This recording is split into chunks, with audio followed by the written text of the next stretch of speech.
வணக்கம் நண்பர்களே. இன்னைக்கு நம்ம வீடியோல தமிழக அரசியலின் எளிமையின் அடையாளம் அப்படின்னு எல்லாராலும் மதிக்கப்படக்கூடிய இந்திய கம்யூனிஸ்ட் கட்சியின் மூத்த தலைவர் ஐயா ஆர் நல்லக்கண்ணு அவர்களை பத்தி தான் நம்ம பார்க்க போறோம். 100 ஆண்டுகளுக்கும் மேலாக ஒரு கொள்கைக்காகவே வாழ்ந்து மறைந்த இவரோட வாழ்க்கை ஒவ்வொருவருக்கும் தெரிஞ்சுக்க வேண்டிய ஒரு பாடம். வாங்க வீடியோக்குள்ள போகலாம்.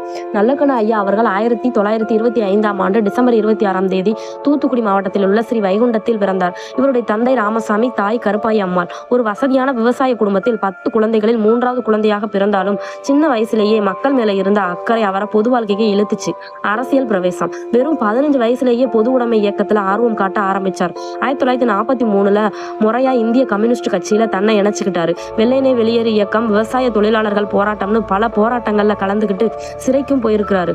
முக்கியமா கட்சி தடை செய்யப்பட்ட காலத்துல தலைமறைவா இருந்து இயக்கம் நடத்தினவர் இவர். குடும்பம் ஐயா அவரோட குடும்பத்தை பத்தி சொல்லணும்னா, அவரோட மனைவி பெயர் ரஞ்சிதா அம்மாள். அவங்க ஒரு பள்ளி தலைமை ஆசிரியை பணியாற்றினாங்க.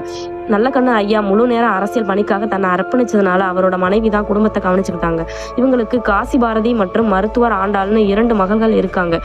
கடந்த 2016ல ரஞ்சிதா அம்மா காலமானாங்க. அரசியல் சாதனைகள் மற்றும் கொள்கைகள் 1992 முதல் 2005 வரை சுமார் 13 ஆண்டுகள் இந்திய கம்யூனிஸ்ட் கட்சியின் தமிழ்நாடு மாநில செயலாளராக பொறுப்பு வகித்தார். தாமிரபரணி ஆற்றில் மணல் எடுப்பதை தடுக்க இவர் நடத்திய சட்ட போராட்டம் ரொம்ப முக்கியமானது. சுற்றுச்சூழல் பாதுகாப்பு, சாதி ஒழிப்பு, விவசாயிகளோட உரிமைக்காக தொடர்ச்சியா குரல் கொடுத்துக்கிட்டே இருந்தாரு. இவருக்கு தமிழக அரசு 2022ல முதல் முறையா தகைசால் தமிழர் விருது வழங்கி கௌரவிச்சது. இந்த விருது தொகைக்கான 10 லட்சம் ரூபாய் மற்றும் அதோட தான் கொடுத்த 5000 ரூபாய்னு மொத்தத்தையும் முதலமைச்சர் நிவாரண நிதிக்கே திருப்பி கொடுத்தது அவரோட பெருந்தன்மைக்கு ஒரு உதாரணம். எளிமையான வாழ்க்கை. இன்னைக்கு இருக்கிற அரசியல்ல பல பேர் சொத்து சேர்க்க பாக்குறப்போ ஐயா கடைசி வரைக்கும் வாடகை வீட்டிலேயே வாழ்ந்து வந்தாரு. தனக்கு கிடைச்ச விருது தொகைகள், பண முடிப்புகளை கூட கட்சிக்கும் மக்களுக்கும் கொடுத்துருவாரு. அரக்கை சட்டை வேட்டி தான் அவரோட அடையாளம்.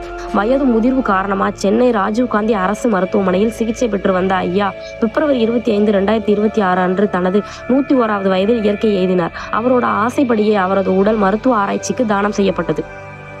நல்லக்கண்ணு ஐயா மாதிரி ஒரு தலைவரை பார்க்கிறது ரொம்ப அபூர்வம். பதவி, பணம் இது எதையும் எதிர்பார்க்காம மக்களுக்காகவே வாழ்ந்த அந்த மாமனிதருக்கு நாம் செலுத்துற உண்மையான மரியாதை அவரோட கொள்கையை பின்பற்றுவதுதான். இந்த வீடியோ உங்களுக்கு பிடிச்சிருந்தா லைக் பண்ணுங்க. நல்லக்கண்ணு ஐயா பத்தின உங்களோட நினைவுகளை கமெண்ட்ல சொல்லுங்க.